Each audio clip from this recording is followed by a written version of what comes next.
네, 다음으로 전선관 및 덕트류입니다. 여기서 말하는 전선관이라는 것은 뭐 금속관, 합성수지관, 가요 전선관, 덕트는 금속 덕트, 버스 덕트 이런 것들이죠. 그러니까 5과목이 전기 설비 과목에서 공부하는 내용인데 비슷한 내용도 있죠. 그런데 이 과목 특성상 전기 응용이기 때문에 전기 응용이 공사 재료이기 때문에 공사와 관련된 부분을 집중적으로 공부하도록 하겠습니다. 그럼 먼저 배선 설비 공사의 종류가 있는데 이 KC 규정이 적용되면서 종류가 구분이 좀 나눠졌습니다. 예전 판단 기준일 때와 좀 다릅니다. 일단 전선관 시스템은 말 그대로 관이 들어가는 공사 있죠. 합성수지관, 금속관, 가요 전선관이 있고, 케이블 트렁킹입니다. 우리가 자동차 트렁크 있죠. 열고 닫는 뚜껑이 있어서 닫을 수 있는 겁니다. 그래서 트렁킹 공사는 뚜껑 닫을 수 있는 거, 합성수지 몰드, 금속 몰드, 금속 트렁킹, 뭐 케이블 트렌치 공사 등이 있습니다. 트렌치 공사는 우리가 물골처럼 이렇게 관을 파서 이렇게 공사하는 거고요. 케이블 덕팅은 덕트 시스템, 플로어 덕트, 셀러 덕트, 금속 덕트고요. 애자 공사, 케이블 트레이 공사. 그다음에 케이블 공사는 고정하지 않는 방법, 직접 고정하는 방법, 지지선 고정 방법 이런 것들로 나눠지고, 이번 시간에는 여기에 나오는 것들에다가 좀 더 추가해서 뭐 셀룰러 덕트도 있을 것이고요. 뭐 몇 가지 더 추가해서 한번 공부해 보도록 하겠습니다. 그래서 먼저 금속관 공사의 특징을 보도록 할게요. 금속관입니다. 전선이 기계적으로 완전히 보호되죠. 단락사고, 접지사고 등에 있어서 화재 우려가 적습니다. 금속관은 불이 잘 붙지 않으니까요. 그 다음에 접지공사를 완전히 하면 감전의 우려가 없죠. 접지공사를 완전히 했다는 가정하에 감전의 우려가 없고, 방습장치를 할 수 있으므로 전선을 내수적으로 시설할 수 있고, 배관과 배선을 따로 시공하기 때문에 건축 도중에 전선의 피복이 손상받지 않습니다. 전선 교환이 용이한 장점이 있고, 금속관의 두께 암기해 주셔야 됩니다. 이것은 설비에서 나오지만 콘크리트에 묻을 경우는 두께가 1.2mm, 노출 배관은 콘크리트 묻지 않을 경우는 1mm가 됩니다. 그러니까 우리가 금속이 이렇게 있다고 했을 때 어떤 부분, 이거 있죠, 이거. 이 두께가 1.2mm와 1mm를 말합니다. 근데 관의 접속 부분이 없고 길이가 4m 이하인 것을 건조하고 정제된 장소에 사용할 경우는 0.5mm로 할 수가 있다. 이런 특징이 있고요. 그 다음에 금속관에 종류가 있습니다. 네. 금속관의 종류는 크게 세 가지가 있는데, 후광전선관과 박광전선관, 나사 없는 전선관이 있습니다. 후광전선관은 근사, 내경, 안쪽이죠. 안반지름, 안지름. 그래서 짝수입니다. 후짝이 후짝. 박광전선관은 근사, 외경, 바깥 지름이고요. 얘는 홀수입니다. 홀수. 후광이 짝수고 후짝, 박홀. 후짝만 하셔도 우리가 보세요. 다음 주 후광전선관의 관의 호칭이 아닌 것은 해서 나왔을 때 홀수 찾으면 됩니다. 네. 근데 실기에서는 이 수치를 외우셔야 돼요. 실기에서는요. 그래서 후광전선관은 16, 22, 28, 36, 40, 54, 70, 82, 92, 104인데 필기에서는 답을 찾을 정도만 해주시면 되고, 실기에서는 모두 암기를 해 주셔야 됩니다. 그래서 66, 86, 12, 16, 12, 10, 12 이런 식으로 외우셔도 되고요. 후광전선관은 일단 내경 짝수고 이런 호칭. 박광전선관과 나사 없는 전선관은 똑같습니다. 치수가 같고요. 홀수고 이것은 7종류가 있습니다. 19부터 시작이에요. 19, 25, 31, 39, 51, 63, 75. 그래서 후광전선관과 박광전선관은 짝수고 홀수고 먼저 구분해 주시고, 보통 후광이 자주 나옵니다. 네. 그리고 이거 후광과 박광 금속 전선관 모두 길이가 3.66m가 됩니다. 3660mm. 그래서 3.66m. 한 번에 우리가 합성 수지 같은 돌돌 말려 있는 것도 있는데 이것도 한 번씩 나오죠. 한 번씩 나오는데 그 길이가 3.66m가 됩니다. 그 다음에 금속 전선관의 시공, 이제 본격적으로 공사를 하기 위해서 시공하는데 관의 절단 및 나사내기입니다. 금속관이 만약에 3.66m가 한 번이죠. 3m가 필요하다. 그러면 3m 부분을 자르고요. 그 다음에 금속관을 우리가 그 접속 부분에 뭐 커넥터 등으로 접속하려면은 돌려야 되겠죠. 돌리기 위해서 나사를 내야 됩니다. 볼게요. 금속 전선관의 절단은 파이프 바이스에 고정시키고, 바이스라고 해서 이렇게 고정 누르고 있죠. 띡띡띡 돌리면 어떻게 딱 고정되는 거 있죠. 파이프 바이스에 고정시키고, 자르는 거는 일반 쇠톱도 있고, 우리가 이렇게 쇠톱으로 이렇게 직 하는 게 아니고 이렇게 돌려서 자르는 것이 있습니다. 그것이 파이프 커터. 어렵진 않죠. 파이프를 자르는 파이프 커터 또는 쇠톱으로 절단하고, 절단한 내면을 리머로 다듬어서, 우리가 피복이 이게 자르면 이러한 부분이 이렇게 뾰족뾰족하겠죠. 이렇게 뾰족뾰족할 겁니다. 이렇게 뾰족뾰족할 겁니다. 만약 쇠톱을 잘랐다, 그럼 단면이 뾰족뾰족하죠. 이것을 어떻게 하냐면 이 리머라고 이렇게 생긴 것이 있어요. 이것을 이렇게 되어 있는데 이것을 이 안에 집어넣어요. 넣고 돌리면 어떻게 될까요? 돌리면 이런 부분이 다 떨어져 나가겠죠. 그래서 내면의 이 부분을 리머 이런 걸로 다듬어서 전선 피복이 손상되지 않도록 하고, 나사내기는 이렇게 하면 나사내기죠. 나사를 내는 것이 있습니다. 이것이 오스터라고 그래요. 오스터.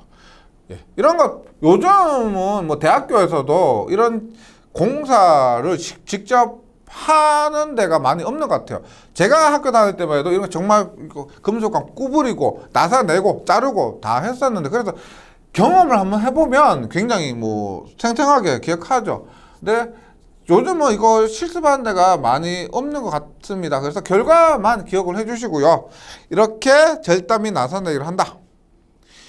그 다음에 금속 전선관은 구부립니다. 구부릴 때 관의 단면이 심하게 변형되지 않도록 잘 구부려야 됩니다. 잘 구부리고요.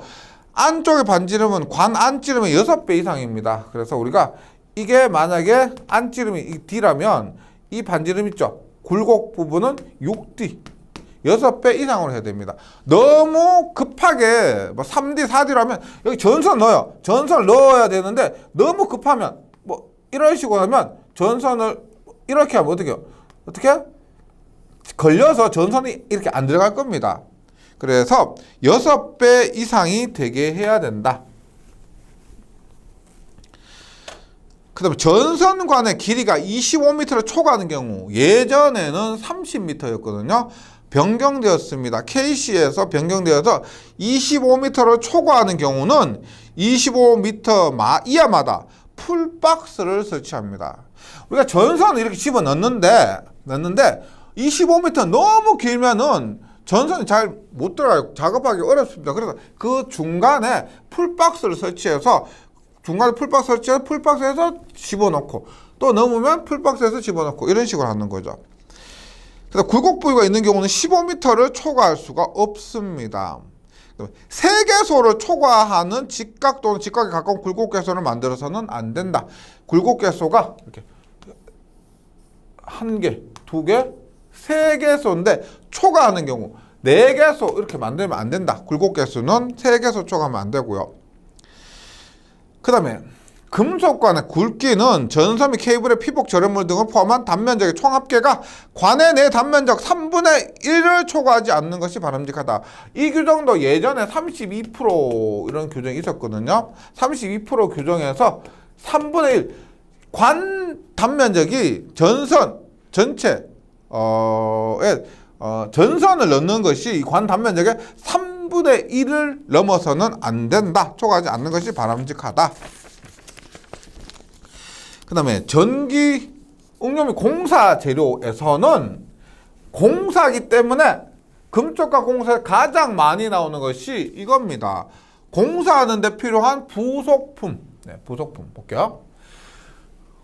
로크너트입니다. 교재를 한번 또 참고를 해주시고요. 사진 잘 보이지 않으면은 로크너트 포인트만 기억해 주시면 되고요. 금속관 배관 공사에서 박스에 금속관을 고정할 때 여기 나오는데 로크너트는 어떻게 쓰냐면 여기 보시면 여기 로크너트입니다. 로크너트. 그래서 여기 로크너트와 로크너트 관을 박스에 고정할 때 양쪽에 로크너트를 하나씩 끼우는 거죠. 요게 로크너트고요. 요게 로크너트입니다. 그리고 그 로크너트 끝에 전선의 피복에 손상되지 않도록 부싱을 연결하고요. 관이 작고 구멍이 너무 클 때는 로크너트와 로크너트 사이에 링 리듀서를 연결합니다. 이렇게 작업하는 거예요. 그래서 일단 로크너트는 관과 박스를 접속할 때 사용한다. 육각형과 톱니형이 있고요. 부싱은 많이 나오죠. 전선의 전련 피복을 보호하기 위해서 조금 전에 봤지만 관의 끝부분에 연결해서 사용합니다. 엔터런스 캡. 엔터런스는 뭐다? 들어간다. 캡은 모자, 뚜껑이죠. 그래서 들어가는 부분에 관단을 설치해서 빗물의 침입을 방지하는 것이 엔터런스 캡입니다. 들어가는 입구 부분에 설치하는 뚜껑. 그래서 빗물 침입 방지 나오면은 엔터런스 캡입니다. 그래서 비의 침입을 막는 데 가장 좋은 제품이고, 터미널 캡, 서비스 캡입니다. 이것은 여기 포인트가 뭐냐면 전동기 단자 부분에 접속할 때 사용한다. 왜냐? 저압 가공 인입선에서 저압 가공 인입선 들어오는 곳에서 금속관 공사로 옮겨지는 곳에서 금속관으로부터 전선을 뽑아 전동기 단자 부분에 접속할 때 전동기 단자에 이 터미널 캡, 서비스 캡을 연결해서 사용을 합니다. 그래서 포인트는 뭐 예를 들어서 엔터런스 캡은 빗물 침입 방지, 터미널 캡은 전동기 단자 부분에 접속할 때 이런 것들. 근데 부싱 같은 경우는 피복 보호 이런 것들이 있습니다. 로크너트는 뭘까요? 금속관을 고정할 때 사용한다. 이런 것들 포인트로 외워주시면 됩니다. 왜냐하면 객관식이기 때문에. 플로어 박스입니다. 이거 바닥에 있는 거죠. 바닥에 이런 거 보셨을 겁니다. 바닥 밑으로 작업할 때, 매입 작업할 때, 바닥 밑에서 콘센트를 접속할 때, 플로어는 바닥. 유니어 커플링은 뭐냐면 관상호 적용용입니다. 관상호 접속용이고요. 금속관과 금속관을 접속할 때 유니온 커플링을 사용하고요. 그 다음에 관이 고정되어 있을 때 요거요. 관 자체를 돌릴 수 없을 때, 돌려서 연결할 수 없을 때 유니온 커플링. 금속관 상호관에 접속할 때, 그리고 관이 고정되어서 관 자체를 돌릴 수 없을 때 연결하는 것이 유니온 커플링입니다. 노멀 밴드는 포인트가 뭘까요? 노멀 밴드는 직각 굴곡 부분에 직각 굴곡 부분에 노멀 밴드, 직각이죠. 직각으로 사용할 때. 그다음에 유니버셜 엘보는 노출 배관 공사에서, 그다음에 이것도 관을 직각으로 굽히는 곳입니다. 그리고 이건 똑같죠. 이것도 직각으로 이렇게 직각으로 사용하고요. 얘도 직각으로 사용하는데 노멀 밴드는 일단 직각 굴곡 부위 요거밖에 포인트가 거의 없고요.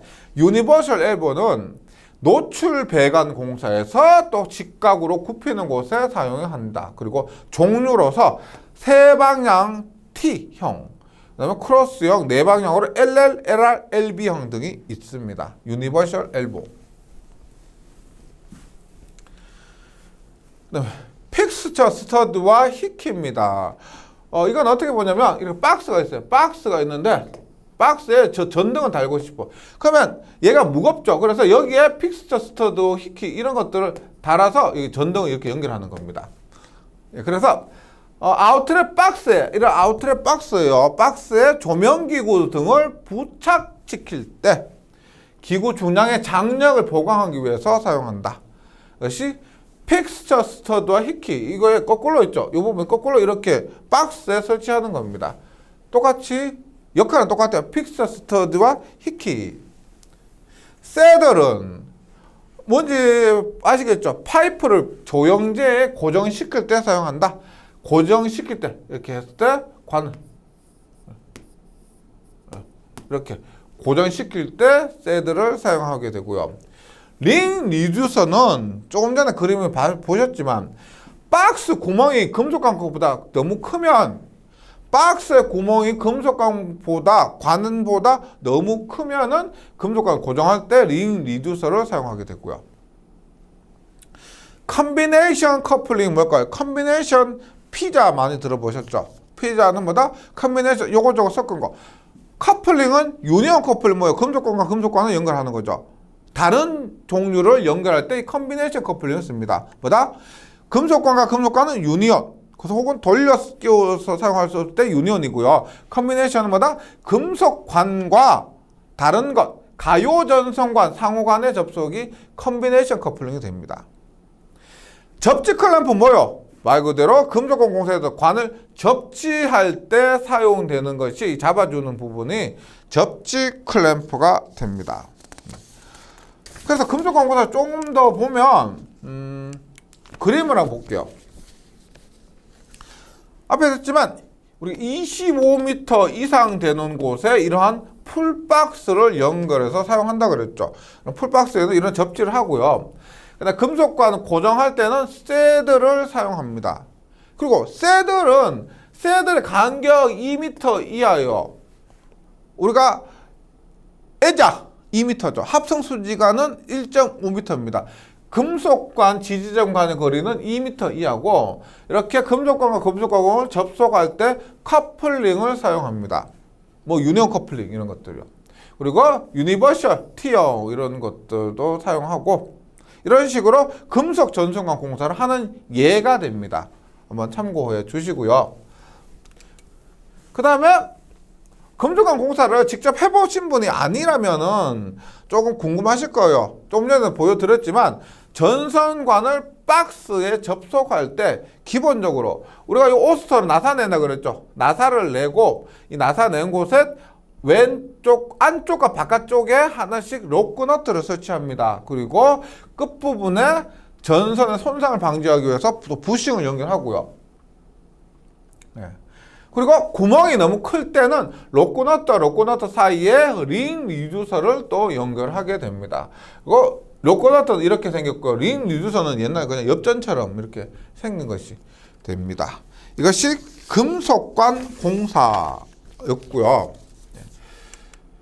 다음에 합성수지관입니다. 합성수지관은 금속 전선관보다 가격이 싸겠죠. 금속보다는 당연히 고물상에 갖다 줘도 재료비가 금속관은 훨씬 비쌀 겁니다. 시공이 용이하며 전련성과 내 부식성이 좋고 가볍고 비자성체이므로 관 자체를 접지할 필요도 없죠. 근데 금속관보다 약합니다. 기계적 강도가 약하고 충격이나 중량물에 의한 압력에 견디기 힘든 단점이 있습니다. 특징으로는 합성수지 플라스틱이죠. 누전의 우려가 없습니다. 금속관은 전기가 잘 통하죠. 합성수지관은 전기가 잘 안 통하니까 누전의 우려가 없고 내식성이 있습니다. 부식이 안 되죠. 그러니까 접지가 불필요합니다. 중량이 가볍고 시공이 용이하나 기계적 강도가 약하고 열에 약한 단점이 있습니다. 합성수지관의 종류는 여러 가지가 있는데 일단 경질이 뭐요? 딱딱하다는 겁니다. 딱딱한 비닐 전선관으로서 HIV는 우리가 V는 뭐야? V는 비닐 전선관이죠. 그런데 HI는 내충격성입니다. 충격에 강한 비닐 전선관을 딱딱한. 근데 이 경질 비닐 전선관 같은 경우는 구부릴 때 뭘로 구부리느냐? 토치 램프 있죠. 토치. 그걸로 가열을 해서 구부려야 합니다. 네. 이런 경질 비닐 전선관이 있고 파상형 폴리에틸렌 가요 전선관. 파상형이라는 것은 우리가 파도 물결 모양 있죠. 물결 모양으로 된 폴리에틸렌 가요 전선관이라는 것은 가요성 잘 구부러진다는 겁니다. 잘 구부러지는 거죠. 이런 것들은 그냥 구부리면 되고요. 지중 매설용으로 사용됩니다. 그 다음에 합성수지제 가요 전선관으로는 P관, CD관, CDP관, PFP관 등이 있고요. 일반적으로 P관 같은 경우는 구부릴 때 앞에서 경질 비닐 전선관은 토치 램프로 가열해서 구부린다고 했지만 합성수지제 가요 전선관 중에서 P관 같은 경우는 앞에 안에 스프링을 넣어요. 스프링을 넣어서 스프링 밴드라고 그래요. 스프링 밴드를 넣어서 구부리면 구부러집니다. CD관은 그냥 막 구부러지는 거예요. 네. 이런 것들이 가요 전선관이 잘 구부러진다 이런 의미고요. 그다음 세 번째 합성수지관 시공이 있습니다. 합성수지관은 전개된 장소나 은폐된 장소 등 어느 곳에나 시공할 수 있지만 중량물의 압력 또는 심한 기계적 충격을 받는 장소에는 시설하면 안 되겠죠. 예. 경질 비닐 전선관은 두께가 2mm 이상인 것을 사용합니다. 경질 그러니까 딱딱한 것은 2mm 이상인 것을 사용하고 합성 수지관 상호의 접속은 박스 및 커플링을 사용합니다. 지금 그림에서 보시면 이거죠. 이게 박스, 커플링. 관과 관을 연결하는 커플링을 사용하게 되고, 이거 잘 나옵니다. 전선관, 상호관, 전선관과 박스에 접속 시 전선관 삽입하는 깊이를 관의 바깥지름의 1.2배, 접착제를 사용하는 경우 0.8배 이상으로 합니다. 예를 들어서 이게 관의 바깥지름이죠. 바깥지름이 이거죠. 바깥지름에 삽입하는 깊이가 이겁니다. 삽입하는 깊이가. 보통 1.2배인데 만약에 여기에 접착제를 사용했다면 이것에 0.8배 이상을 삽입해서 공사를 한다. 그 다음에 합성수지관은 금속과는 새들과 새들 사이 지지점 간의 거리가 2m 이하였잖아요. 이 합성수지관은 1.5m 이하마다 새들로 고정을 합니다. 그리고 관 내 단면적의 3분의 1 초과하지 않는다. 금속관과 마찬가지로 이렇게 됩니다. 그 다음에 네 번째로 금속재 가요 전선관이 있습니다. 금속재 가요 전선관은 1종과 2종이 있는데 가요 전선관이 잘 구부러집니다. 그런데 안에 금속이 되어 있어. 그러니까 금속으로 둘둘둘 말린 거죠. 금속으로 둘둘 말리고 합성수지제로 이렇게 커버되어 있기 때문에 이런 것들은 잘 구부러지면서 강도도 보강이 되는 거죠. 강도도 튼튼합니다. 그래서 금속재 가요 전선관은 일반 전선관과는 달리 가요성이 풍부하고 잘 구부러지고 긴 것으로 관을 접촉하는 일이 적고 자유롭게 배선할 수 있으므로 작은 증설 배선이나 안전함과 전동기 사이의 배선 등에 많이 사용됩니다. 네. 종류는 일종 가요 전선관, 비닐피복 일종 가요 전선관. 비닐피복은 우리가 습기가 많은 곳 있죠. 물기가 있는 곳 이런 곳은 비닐피복이 들어가요. 그다음 2종 가요 전선관이나 비닐피복 2종 가요 전선관 등이 되고 전선관의 크기가 안찌름에 가까운 홀수입니다. 금속재 가요 전선관은 안찌름, 바깥찌름 아니고요. 안찌름에 가까운 홀수인데 15mm, 19mm, 25mm가 있습니다. 종류가 15, 19, 25. 15, 19, 25 외워주시고요. 길이는 한 번의 길이는 10m, 15m, 30m로 되어가 있습니다. 그 다음 두 번째, 금속 가요 전선관의 시공입니다. 구부러지는 쪽에 안쪽 반지름 가요 전선관 안지름의 6배 이상을 한다. 금속관 할 때도 했었죠. 관 공사를 할 때는 어떻게 그 반지름이 6배입니다. 금속관과 마찬가지로 6배예요. 이번 금속재 가요 전선관과 박스의 접속은 커넥터라고 박스의 접속은 커넥터라고 하고 커넥터 종류는 스트레이트 커넥터, 앵글 커넥터, 더블 커넥터가 있고 그 다음에 가요 전선과 상호 접속은 스플릿 커플링을 사용합니다. 금속관과 금속관 사이에는 유니온 커플링이었죠. 금속관과 가요 전선관 사이에는 컨비네이션 커플링이었죠. 가요 전선관 상호관은 스플릿 커플링을 사용하고 보세요. 가요 전선관과 가요 전선관 사이는 스플릿 커플링 이런 것을 사용하고요. 그 다음에 금속 전선관과 접속에는 앞에서 했지만 금속 전선관과 가요 전선관의 접속은 컨비네이션 커플링을 사용한다. 이런 커플링의 종류도 종종 출제가 됩니다. 그 다음에 관공사 다 했죠. 합성수지관, 금속관, 가요 전선관이고 이제 케이블로 넘어가 보겠습니다. 케이블 공사. 케이블 공사는 뭐 케이블의 종류나 이런 부분에 있어서 설비 과목에서 나오고요. 여기서 공사 재료 과목에서는 뭐 크게 두각되지 않습니다. 앞에서 전선 얘기했었잖아요. 전련 전선과 케이블 이런 부분에서 그 부분이 더 많이 나옵니다. 일단 케이블 공사에서 알아주셔야 될 부분은 케이블은 공사 방법이 있는데 직접 고정하는 방법, 고정하지 않는 방법, 그리고 지지선을 이용해서 고정하는 방법. 고정하는 방법 일반적으로 그냥 고정해서 움직이지 않는 것이고요. 고정하지 않는 방법은 앞에서 했지만은 캡타일 케이블 이런 것들을 고정하지 않고 움직일 수 있죠. 지지선을 이용한다면은 조가용선 등을 이용해서 고정하는 방법 등이 있습니다. 그리고 케이블을 구부릴 때 우리가 가요 전선과 뭐 금속과 이런 것들은 구부릴 때 6배라고 했죠. 합성 수지가 마찬가지로 6배고인데 케이블은 몇 배냐? 굴곡 안쪽 반경 케이블 외경에 똑같이 6배입니다. 근데 단심일 경우는 8배. 단심일 경우는 8배입니다.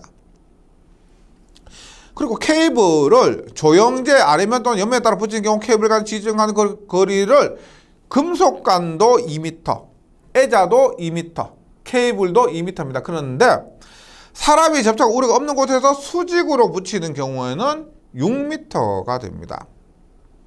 요 정도 케이블 해주시고요. 케이블 트레이 공사가 있습니다. 케이블 트레이 공사에서 가장 중요한 것은 종류 4가지예요. 모양에 따라서 지금 사다리 모양이죠. 이거 케이블 트레이라고 하지 않으면 이거 사다리 갖다 놨네 라고 생각하실 겁니다. 사다리입니다. 펀칭은 뭐요? 뻥뻥뻥 구멍 펀치죠. 펀치. 구멍 빵빵빵빵 뚫렸습니다. 펀칭. 펀칭. 메쉬형입니다. 그물망 모양 있죠. 그물망처럼 이 축구 선수하고 전혀 상관없고 메쉬. 그물망. 바닥 밀폐형, 바닥이 밀폐됐습니다. 이런 건다 뻥뻥 뚫렸는데 이것은 밀폐된 거. 그래서 바닥 밀폐형이 4가지가 케이블 트레이의 종류가 됩니다. 네. 종류는 4가지 기억을 해주시고요. 그 다음에 중요한 게 뭐냐면 시험에 나올 만한 거 교재에 보시면은 이번 금속제 케이블 트레이는 적절한 방식 처리, 부식 방지 처리를 한 것이거나 내식성 재료의 것이어야 한다.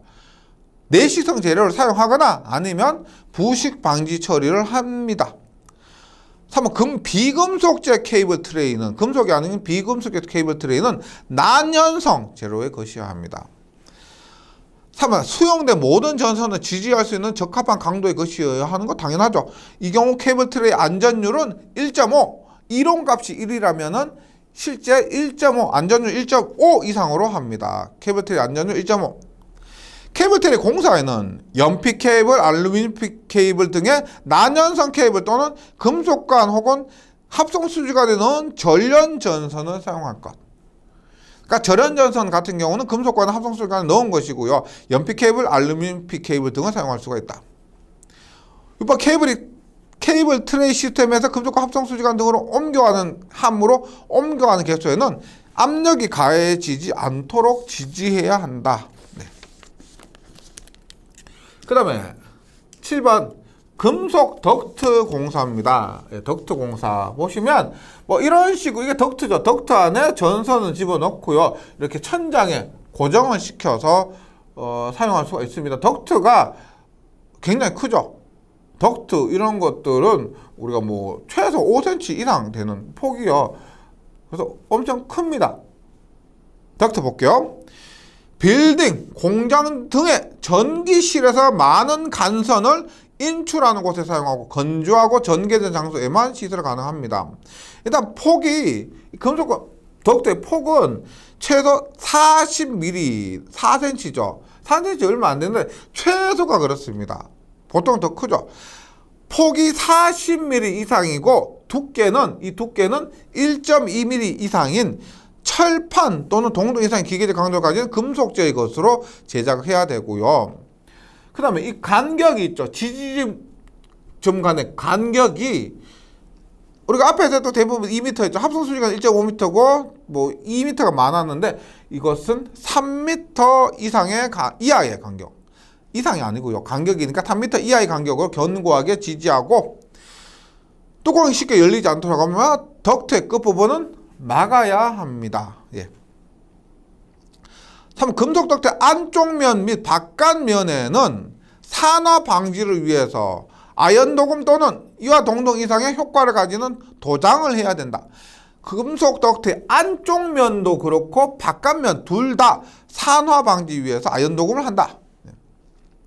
그 다음 수용하는 전선은 여기 나오지만 전선은 우리가 금속관이나 뭐 합성수지관 할 때 3분의 1까지였잖아. 3분의 1까지 채운다고 했는데 여기 덕트에서는 20% 이하가 되도록 하고요. 만약에 전력선이 아니고 통신선, 제어선이라면은 50% 이하로 합니다.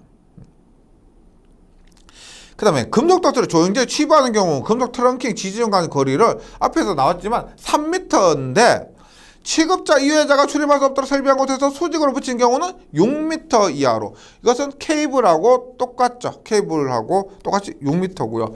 3m, 케이블은 2m, 6m고 여기에서는 3m, 6m가 됩니다. 금속 덕트 공사. 그 덕트 공사 하나 더 있죠. 버스 덕트도 있습니다. 버스 덕트는 선이 아니고 판이죠. 이것이 우리가 L1상, L2상, L3상입니다. 이것은 판 자체가 이것이 선입니다. 선의 역할을 대신하는 거고요. 그래서 만약에 내가 전선을 뽑고 싶다 그러면 여기에서 도중에 L1, L2, L3에서 인출을 해서 전원을 사용할 수가 있습니다. 이게 일반적인 버스 덕트 중에서 피더 버스 덕트인데 버스 덕트 한번 볼게요. 철판지의 덕트 안에 평각구리선입니다. 평각진 구리선 또는 평각 알루미늄 선을 자기재 절연물로 간격 50cm 이내로 지지하며 대량 생산으로 일괄 작업하는 큰 공장에 적합하다. 전선이 없죠. 이런 판입니다. 판. 그 다음에 덕트를 조영제에 붙이는 경우 금속 덕트와 마찬가지로 3m와 6m입니다. 그리고 도체는 단면적 20제곱미리미터 이상의 띠 모양이나 단면적 20제곱미리미터 이하의 제곱미리미터 이상의 띠 모양이나 지름 5mm 이상의 관 모양, 띠 모양 20제곱미리미터 이상, 관 모양 지름 5mm 이상의 둥글고 긴 막대 모양 등이 됩니다. 그리고 알루미늄을 사용할 때는 30제곱미리미터 이상이 되고요. 그 다음에 우리가 버스 덕트에서 자주 나오는 것은 이거 자주 나옵니다. 덕트의 폭이요. 앞에서 뭐 금속 덕트 했을 때 40mm 그건 최소고 덕트의 폭이 150mm 폭이 150mm 이하일 때는 덕트 두께 있죠. 이 두께가 덕트 판 두께가 강판이면 1.0, 알루미늄판이면 1.6, 합성 수지판이면 2.5가 됩니다. 여기서 덕트의 판 두께도 이거 외부 부분 있죠. 외부 부분을 얘기합니다. 그래서 합성 수지판 그 외부분 그러니까 버스 덕트 그 자체를 합성 수지로 사용하면 전원이 돼서 안 되니까요. 외부를 얘기합니다. 덕트 판 두께는 요게 자주 나옵니다. 150 이하일 때 강판 1.0이고요. 보통 알루미늄이나 합성수는 자주 나오지는 않아요. 실제로. 강판일 때 150, 300, 500, 700에서 1.0, 1.4, 1.6, 2.0, 뭐 2.3까지 요 강판 부분 종종 출제가 됩니다. 그 다음에 도체 지지물은 전련성, 난연성, 내수성이 있는 견고한 것일 것이고 습기가 많은 장소 또는 물기가 있는 장소에는 5개용 버스 덕트를 사용하고 버스 덕트 내부에 물이 침입하여 고이지 않도록 한다. 네, 당연한 거고요. 표 중에서 강판 부분 좀 자주 출제되니까 정리해 주시기 바랍니다. 그 다음에 플로어 덕트 그림 보면은 이해가 되시죠? 플로어 덕트는 이런 바닥에 바닥에 설치하는 겁니다. 예를 들어서 뭐 도서관이다, 사무실이라 그러면 바닥에 전선이 지나가고 있죠. 그래서 바닥에 뚜껑 열고 코드 꼽아서 사용하는 경우가 많습니다. 플로어 덕트, 바닥에 연결해서 사용하는 것이고요. 여기에서도 자주 나오는 것은 블랭크 와셔라고 있습니다. 블랭크 와셔는 플로어 덕트 시스템에서 정션 박스에 접속하지 않는 곳을 막기 위해서 사용한다. 예를 들어서 이 박스가 이렇게 있는데 정션 박스가 이렇게 플로어 덕트 이런 것도 있죠. 이렇게 접속되는 거죠. 이렇게 접속이 됩니다. 구멍이 있죠. 구멍이 있는데 이런 부분은 바닥에 사용되니까 당연히 막아야 되죠. 막아야 되는데 막는 것을 무엇으로 막느냐? 이런 것들은 관이 연결되어 있기 때문에 막을 필요가 없지만 관이 연결되지 않고 뚫려 있잖아요. 그러면은 어떻게 블랭크 비어있는 것 연결한다. 와셔를 사용해서 막는다. 여기 접속되지 않는 것을 블랭크 와셔를 사용한다. 그리고 요거 있죠. 플로어 덕트에 폭 및 두께가 있습니다. 앞에서 한 것과 우리가 그 버스덕트와 좀 유사한데, 버스덕트가 강판 같은 경우는요 150, 300, 500 기준으로 1.0, 1.4, 1.6이었잖아요. 여기는 150, 200, 200 초과 기준으로 해서 1.2, 1.4, 1.6입니다. 그래서 약간 비슷하니까 그래도 좀 비교하면서 정리해 주시면은 한결 나으실 거예요. 플로어 덕트 공사였고, 이제 몰드입니다. 몰드는 많이 보시죠. 평소에 우리가 뭐 합성수지 몰드, 금속 몰드 해서 바닥에 양면 테이프 설치되어 있죠. 양면 테이프 딱 떼고 바닥에 쫙 깔고 혹은 벽에 쫙 깔아서 전선 집어넣고 뚜껑 닫고 하는 그 몰드입니다. 몰드는 건조한 장소의 저압 옥내 노출 배선에 사용됐죠. 이런 것들은 설비 과목에서 많이 나오고요.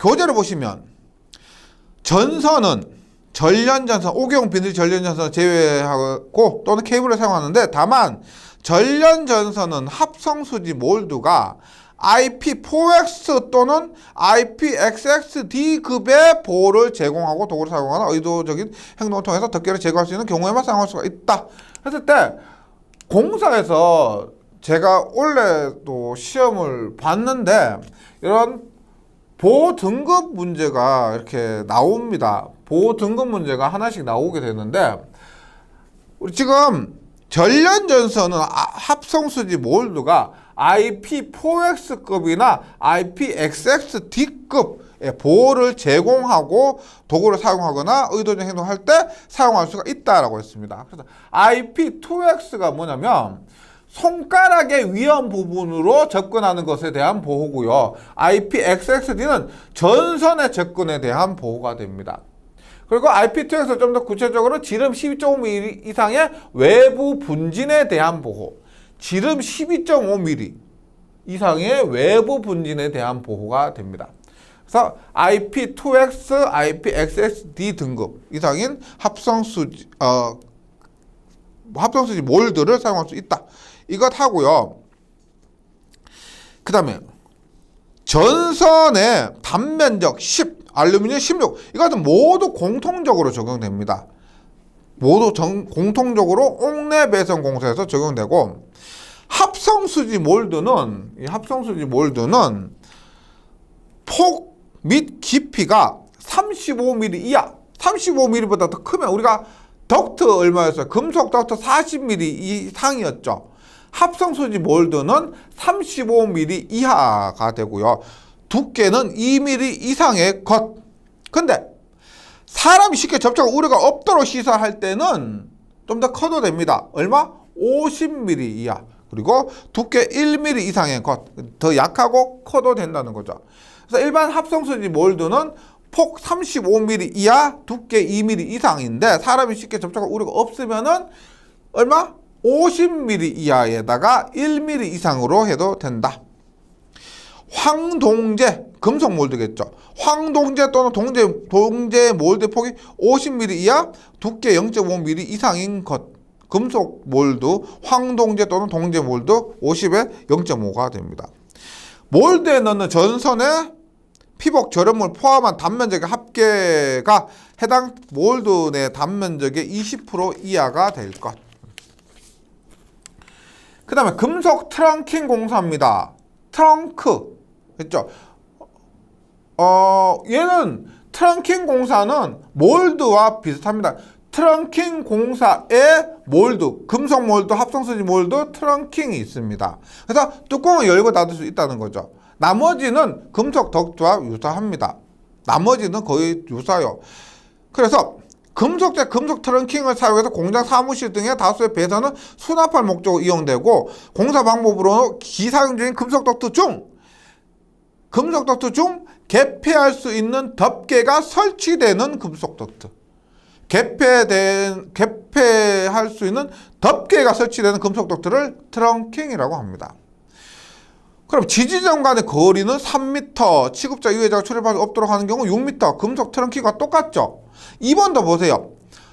트렁킹 내 단면적의 20%, 다만 정황표시장치 기타 이와 유사한 장치는 50% 이하가 되도록 선정한다. 13번 금속 트렁킹 내부 배선 수직 또는 경사직에 시설하는 경우 전선 이동을 막기 위해서 전선 적당하게 지지한다. 뭐 이런 것들은 한번 읽어만 봐주셔도 되고요. 트렌치 공사가 있습니다. 트렌치 공사가 예전에는 없었는데 KC 규정이 적용되면서 트렌치 공사도 이렇게 정의가 생겼습니다. 뭐냐면 옥내 배선을 하기 위해서 건축물에 물골 판다고 했죠.